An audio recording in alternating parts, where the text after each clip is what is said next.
కోటి సంతకాల ప్రతులతో కోట్ల గలాలు ర్యాలీగా తరలి వెళ్తున్నాయి. విశాఖపట్నంలో ర్యాలీ ఎలా జరుగుతుంది? అక్కడి నుంచి లైవ్ లో మన ప్రతినిధి అనిల్ అందుబాటులో ఉన్నారు. అనిల్, ఎలా ఉంది విశాఖపట్నంలో ర్యాలీ? అండ్ అలాగే అక్కడ పోలీసులకు సంబంధించి ఆంక్షలు ఏమైనా విధిస్తూ ఉన్నారా? అంటే మనకు తెలిసిన సమాచారం ప్రకారం ఈ ఆంక్షలను కూడా ఎవరు లెక్క చేయలేదని తెలుస్తోంది. ఏంటి అక్కడ పరిస్థితి ఎలా ఉంది?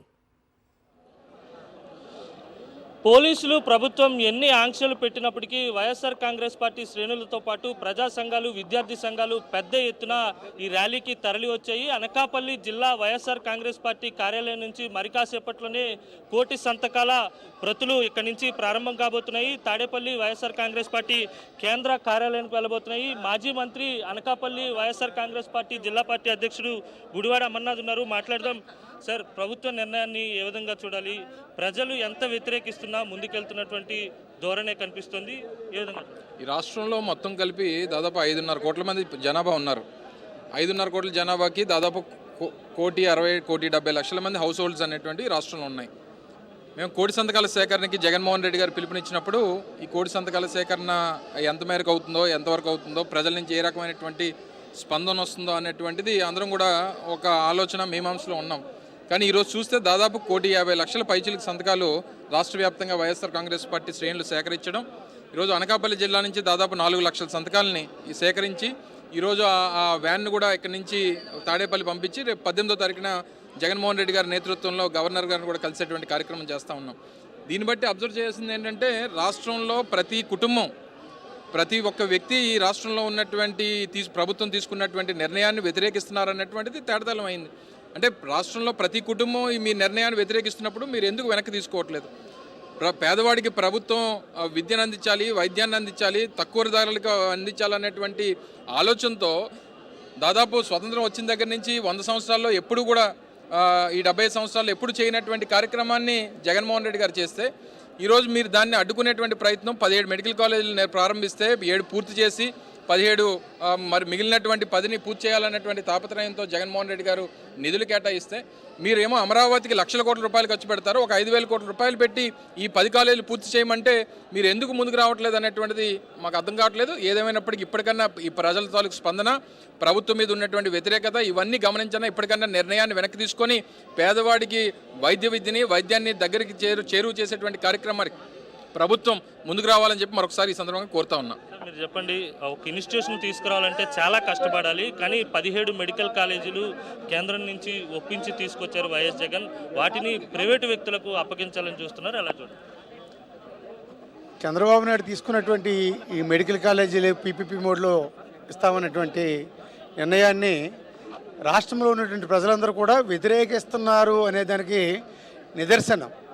ఏదైతే జగన్మోహన్ రెడ్డి గారు కోటి సంతకాలు సేకరించి ఈ కోటి సంతకాల ద్వారా గవర్నర్ గారికి వినతిపత్రాన్ని సమర్పించాలనేటువంటి ఆలోచనని గ్రామాల్లో సంతకాల సేకరణకి మేము వెళ్ళేటప్పుడు పార్టీలకు అతీతంగా, ఇక్కడ పార్టీలు కూడా చూడాల, అన్ని పార్టీల వారు కూడా ప్రతి పేదవాడికి కూడా వైద్య విద్య దూరం అవుతుంది, అందుబాటులో ఉండాలనేటువంటి ఆలోచన జగన్మోహన్ రెడ్డి గారు చేస్తే, పేదవాడికి వైద్య విద్య అందుబాటులో ఉండకూడదని చెప్పి ప్రైవేటు వ్యక్తుల చేతుల్లో పెట్టేటువంటి కార్యక్రమాన్ని చంద్రబాబు నాయుడు తీసుకున్నటువంటి నిర్ణయాన్ని ఈ రాష్ట్ర ప్రజలు వ్యతిరేకిస్తున్నారు అనేటువంటి విషయం స్పష్టంగా తేటతెల్లమైంది.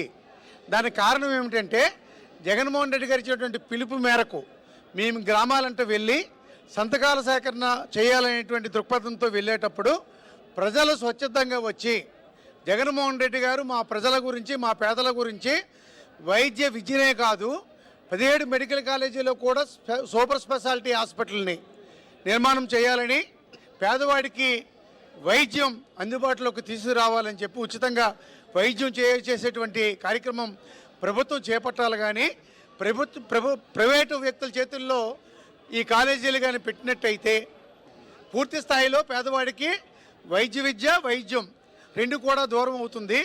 కాబట్టి జగన్మోహన్ రెడ్డి గారు తీసుకున్న నిర్ణయాన్నే మేము స్వాగతిస్తూ ఉన్నాము, చంద్రబాబు నాయుడు తీసుకున్నటువంటి నిర్ణయాన్ని మేము వ్యతిరేకిస్తూ ఉన్నాము. అందుకే స్వచ్ఛందంగా మీ ముందుకు వచ్చి సంతకాలు పెట్టడానికి మేము సిద్ధపడ్డామని చెప్పి పార్టీలకు అతీతంగా అనేక మంది గడిచినటువంటి ఎన్నికల్లో ఓట్లేసి తప్పు చేశాము. కూటమి పాలనకి ఈరోజు బుద్ధి వచ్చింది. కాబట్టి ఈరోజు జగన్మోహన్ రెడ్డి గారు తీసుకున్నటువంటి ఈ కార్యక్రమానికి మద్దతు మేము కూడా తెలియజేస్తూ మాకు నష్టం కలుగుతుంది కాబట్టి మాకు మంచి చేయాలనే ఆలోచన జగన్మోహన్ రెడ్డి గారు చేశారు కాబట్టి జగన్మోహన్ రెడ్డి గారు చేసినటువంటి ప్రకటన తగ్గట్టుగానే ఈవేళ స్వచ్ఛందంగా కోటి సంతకాల ఉద్యమ కార్యక్రమంలో మేము కూడా స్వచ్ఛందంగా పాల్గొంటామని చెప్పడం ఇటువంటి వ్యతిరేకత విధానాలు అనేక రాష్ట్రాల్లో అనేక ప్రభుత్వాలు తీసుకునేటప్పుడు ప్రజల నుంచి ఏదైతే వ్యతిరేకత వచ్చిందో దాన్ని చూసి ప్రభుత్వాలకే వెనక తగ్గి తీసుకున్నటువంటి నిర్ణయాలు కూడా అనేక రాష్ట్రాల్లో తీసుకున్నారు. కాబట్టి ప్రస్తుతం ఆంధ్రప్రదేశ్లో కూడా ఈ కూటమి ప్రభుత్వం ఈ చంద్రబాబు నాయుడు తీసుకున్నటువంటి ఈ ప్రైవేటీకరణ వ్యవస్థని మళ్ళీ వెనక్కి తీసుకోవాలి. ప్రభుత్వ పరంగానే 17 మెడికల్ కాలేజీలు కూడా పూర్తి చేయాలి. అమరావతికి మరి కోట్ల రూపాయల్లో అప్పులు తీసుకొచ్చి అమరావతిని అభివృద్ధి చేయడానికి చూస్తున్నారు తప్ప కేవలం 5,000 కోట్లు తీసుకొస్తే ఈ 17 మెడికల్ కాలేజీలు కూడా పూర్తి అయ్యేటువంటి పరిస్థితి ఉంటుంది. కాబట్టి తక్షణమే మీరు తీసుకున్నటువంటి ఈ ప్రైవేటీకరణ నిర్ణయాన్ని వెనక్కి తీసుకోవాలి. ప్రభుత్వ పరంగానే 17 మెడికల్ కాలేజీలు కూడా పూర్తి చేయాలి. 17 మెడికల్ కాలేజీలు కూడా సూపర్ స్పెషాలిటీ హాస్పిటల్ కూడా ప్రభుత్వమే ఏర్పాటు చేయాలి. కోటి సంతకాల సేకరణలో ప్రజల నుంచి ఎలాంటి స్పందన వచ్చింది? వాడ తిరిగి సంతకాల సేకరణ వాళ్ళు చూస్తున్నారు. నిజంగా ఏదైనా ఒక ప్రభుత్వం ఏర్పాటు అయిన తర్వాత కొంత వ్యతిరేకత రావాలంటే కొంత సమయం పడుతుంది.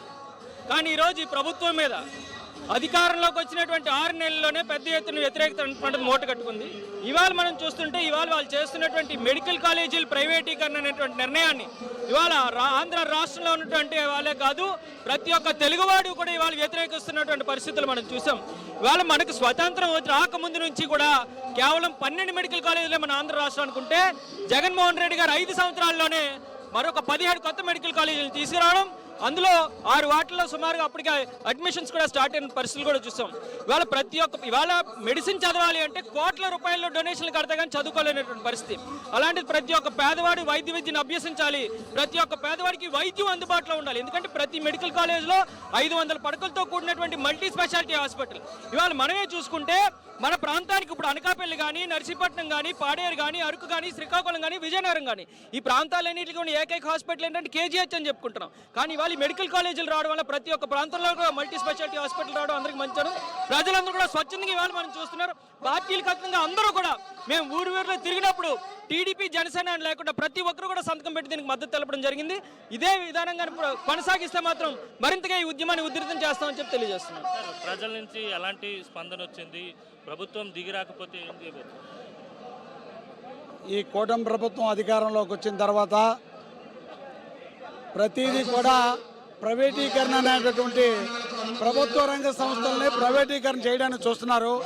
మొట్టమొదటిసారిగా స్టీల్ ప్లాంట్ని ప్రైవేటీకరణ చేయడానికి రకరకాలైనటువంటి పావులు కదిపి ప్రైవేటీకరణ చేస్తున్నారు.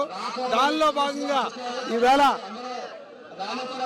దేశ చరిత్రలో ఒక 5 సంవత్సరాల అధికారంలో ఉన్నటువంటి మన ప్రీతమ నేత ముఖ్యమంత్రి జగన్మోహన్ రెడ్డి గారు దేశంలో ఏ ముఖ్యమంత్రి చేయనటువంటి 17 మెడికల్ కాలేజీల్ని 5 సంవత్సరాల్లో ప్రారంభించి సుమారు 6,480 కోట్ల రూపాయలు కేటాయించి 4-5 మెడికల్ కాలేజీలు సుమారుగా పూర్తయి అడ్మిషన్స్ కూడా స్టార్ట్ అయ్యేటటువంటి పరిస్థితుల్లో ఇది కొంతమంది అనూహ్యులకు తన తాలూకా ఉన్నటువంటి తన పార్టీ సానుభూతి పరులకి పారిశ్రామికవేత్తలకి ఈ తీసుకొచ్చి అప్పలంగా కట్టబెట్టడం అనేది ఇది ప్రజా వ్యతిరేకమైనటువంటి కార్యక్రమం.